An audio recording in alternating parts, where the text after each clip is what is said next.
இதுவரை இந்த மாதிரியான எழுச்சியை நாங்கள் பார்த்து 10 வருடங்களுக்கும் மேலாக ஆகிறது. அந்த எழுச்சியை புரட்சி தளபதி, புரட்சி தலைவர், புரட்சி தலைவி அம்மா, புரட்சி தளபதி விஜய் அவர்களின் மூலமாகத்தான் இந்த தேர்தலில் நாங்கள் பெற்றிருக்கிறோம். விளம்பர மாடல் அரசாக இருந்து கொண்டு திராவிட மாடல், திராவிட மாடல் என்று கூறி ஒரு திராவக மாடல் ஆட்சியை நடத்திவிட்டு இன்றைக்கு வெட்கமில்லாமல் பேசிக் கொண்டிருக்கிறார்கள். கேடுகட்ட ஆட்சி, கேடுகட்ட இயக்கம் இருந்தது என்றால் அது திராவிட முன்னேற்ற கழகம் என்னும் திமுகவாகத்தான் இருக்க முடியும்.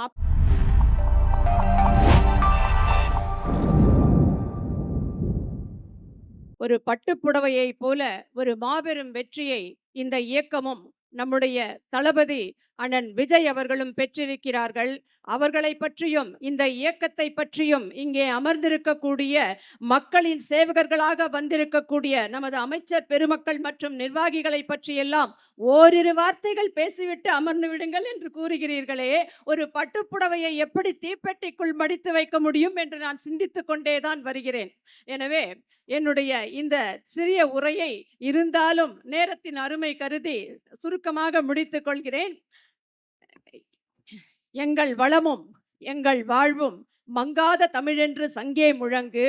எங்கள் வளமும் இனி எங்களுடைய நலமும் மக்கள் வளமும் புரட்சி தளபதி அண்ணன் விஜய் என எங்கும் முழங்கு என்று கூறிக்கொள்வதற்காகவும் இந்த இயக்கத்தின் பிறப்புக்கும் எல்லா உயிர்க்கும் சிறப்பொவ்வா செய்தொழில் வேற்றுமை கான் என்ற பிறப்புக்கும் எல்லா உயிர்க்கும் பிறப்பால் அனைவரும் ஒன்றுதான். செய்கின்ற தொழில் என்பது நல்லது செய்தால் நல்லவர், தீயது செய்தால் தீயவர். அதாவது நம்முடைய தளபதி, நம்முடைய மாபெரும் முதலமைச்சர் மாபெரும் வெற்றியை உலக வரலாற்றில் இதுவரை யாரும் பெறாத அளவுக்கு 2 ஆண்டுகளில் இயக்கத்தை ஆரம்பித்து மாபெரும் வளர்ச்சியை எப்போது எங்கே ஒரு 4 தொகுதிகளில் கூட பிரச்சாரம் செய்ய விடாமல் தடுத்தாலும் 108 திவ்ய தேசங்களைப் போல 108 திவ்ய பிரபந்தத்தை போல மாபெரும் வெற்றி பெற்று மக்களின் பேர் ஆதரவோடு ஆட்சி பெற்றிருக்கக்கூடிய இந்த இயக்கத்தில், அதாவது சனாதனத்தை ஒழிப்பேன் ஈ போல கொசு போல ஒழிப்பேன் என்று கூறிய தீய சக்தி திருடர்கள் முன்னேற்ற கழகம்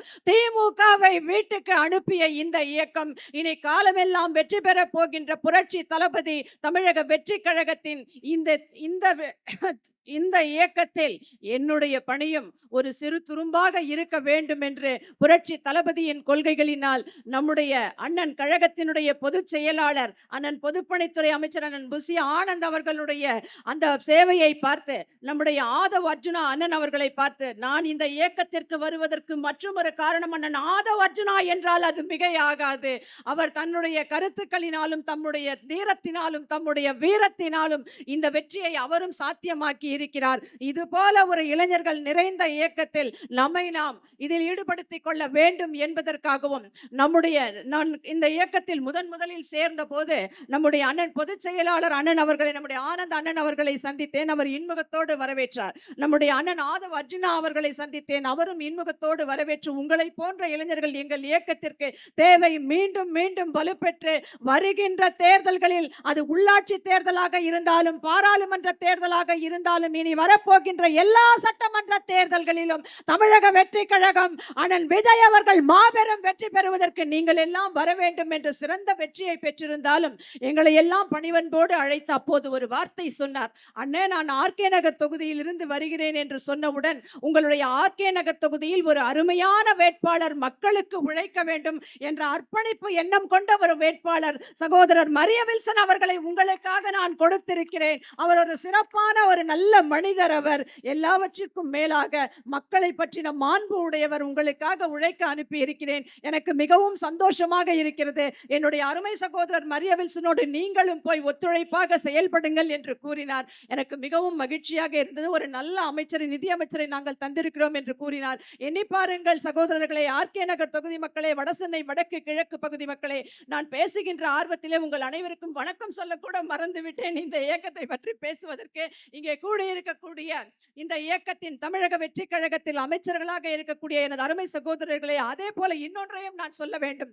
நான் இவர்களை எல்லாம் சந்தித்து விட்டு வந்த பின்பு நம்முடைய அண்ணன் மாவட்ட செயலாளர் அண்ணன் சுரா வேலு அவர்களை போய் சந்தித்தேன். ஆஹா, என்ன ஒரு அருமையான பண்பு! இவர் நம்மோடு பிறந்த ஒரு உடன்பிறவா சகோதரரை போல, அண்ணனை போல வாமா தங்கச்சி என்று அழைத்து என்னுடைய சொந்த வீட்டில் நான் இருப்பதை போன்ற ஒரு உணர்வை எனக்கு ஏற்படுத்தி கொடுத்தார் அண்ணன் சுரா வேலு அவர்களையும் நான் இந்த நிகழ்ச்சிக்கு வருக வருக வருக என்று வரவேற்று, நீங்கள் தான் என்னை வரவேற்றிருக்கிறீர்கள். இருந்தாலும் என்னை வரவேற்புரை ஆற்ற சொன்னதனால் உங்கள் அனைவரையும், அமைச்சர் பெருமக்களையும், இந்த வட சென்னை வடக்கு கிழக்கினுடைய அனைத்து நிர்வாகிகளையும், மாவட்ட பகுதி வட்ட நிர்வாகிகளையும், வடசென்னை தெற்கு தென் சென்னையினுடைய மாவட்ட செயலாளர் அண்ணன் அவர்களையும், இங்கு இருக்கக்கூடிய மகளிர் அணி நிர்வாகிகள் அனைவரையும் வருக வருக வருக என்று வரவேற்று, எல்லாவற்றிற்கும் மேலாக இந்த ஆர்கே நகர் தொகுதியில் எப்போதும் இதுவரை புரட்சி தலைவி அம்மாவிற்கு பிறகு, அம்மா இங்கு நின்று வெற்றி பெற்ற பிறகு இதுவரை இந்த மாதிரியான எழுச்சியை நாங்கள் பார்த்து 10 வருடங்களுக்கும் மேலாக ஆகிறது. அந்த எழுச்சியை புரட்சி தளபதி, புரட்சி தலைவர், புரட்சி தலைவி அம்மா, புரட்சி தளபதி விஜய் அவர்களின் மூலமாகத்தான் இந்த தேர்தலில் நாங்கள் பெற்றிருக்கிறோம். நான் கூட நினைத்தேன் நாம் ஒரு புதிதாக போகின்றோமோ, எப்படி இருக்குமோ என்று. ஆனால் என்னுடைய அன்பு சகோதர சகோதரிகள் அனைவரும் மற்றும் இங்கு இருக்கக்கூடிய தாவேகா நிர்வாகிகளில் இருந்து, அதாவது என்னுடைய இயக்கமான புரட்சி தளபதியின் தமிழக வெற்றி கழக நிர்வாகிகளில் இருந்து, நம்முடைய அமைச்சர் பெருமக்களில் இருந்து அனைவரும் என்னை இன்முகத்தோடு வரவேற்று இந்த முதல் மேடையிலேயே, என்னுடைய டிவிஷன்ல இருக்கக்கூடிய இந்த மேடையிலேயே எனக்கு வாய்ப்பளித்ததற்கு உங்களுக்கு எல்லாம் என்னுடைய பாதம் பணிந்த நன்றிகளை நான் முதலில் தெரிவித்துக் கொள்கிறேன். இந்த தொகுதியை பொறுத்தவரை புரட்சி தலைவி அம்மா இங்கேயும் எம்எல்ஏவாக இருந்தார். அதற்கு பிறகு இந்த தொகுதியில் எந்த ஒரு நல்ல நலத்திட்டங்களும் கூட கிடைத்தது கிடையாது. ஒரு பொதுக்கூட்டம் கூட்ட வேண்டும் என்றால் கூட மக்களை வருந்தி அழைத்து ஒரு சக்கர டப்பா கொடுக்கணும், ஒரு அரிசி கொடுக்கணும், ஒரு புடவை கொடுக்கணும் என்றிருந்த நிலை மாறி இன்றைக்கு எதுவுமே சொல்லாமலேயே, எதுவுமே அழைக்காமலேயே இன்றைக்கு இவ்வளவு பேர் பெண்களும் ஆண்களும் ஓடோடி வந்திருக்கிறார்கள் என்றால் அதுதான் தமிழக வெற்றி கழகத்தின் புரட்சி தளபதி விஜய் அவர்களின் வெற்றி வெற்றி வெற்றி. இப்படை தோற்கின் எப்படை வெல்லும். நமது வெற்றியை இனி ஒவ்வொரு நாளும் தமிழகம் சொல்லும் என்று கூறிக்கொண்டு, இந்த வெற்றியை பார்த்து ஒரே ஒரு 5 நிமிஷம் கொடுங்க, நான் முடிச்சிடுறேன். இந்த வெற்றியை பார்த்து சிலர் பொசுங்கிக் கொண்டிருக்கிறார்கள். அதாவது திமுக திருடர்கள் முன்னேற்ற கழகம் என்றுதான் அதை எப்போதும் சொல்வோம். தமிழக மக்களும் அதை அப்படித்தான் வைத்திருக்கிறார்கள். அந்த இயக்கத்தில் ஒருவர் இன்றைக்கு அதன் தலைவரே வெற்றி பெறவில்லை. அந்த அளவுக்கு அவர்கள் அநியாயத்தை இந்த தொகுதிக்கு மட்டுமல்ல, ஒட்டுமொத்த தமிழ்நாட்டிற்குமே ஒரு விளம்பர மாடல் அரசாக இருந்து கொண்டு திராவிட மாடல் என்று கூறி ஒரு திராவக ஆட்சியை, திராவக மாடல் ஆட்சியை நடத்திவிட்டு இன்றைக்கு வெட்கமில்லாமல் பேசிக் கொண்டிருக்கிறார்கள்.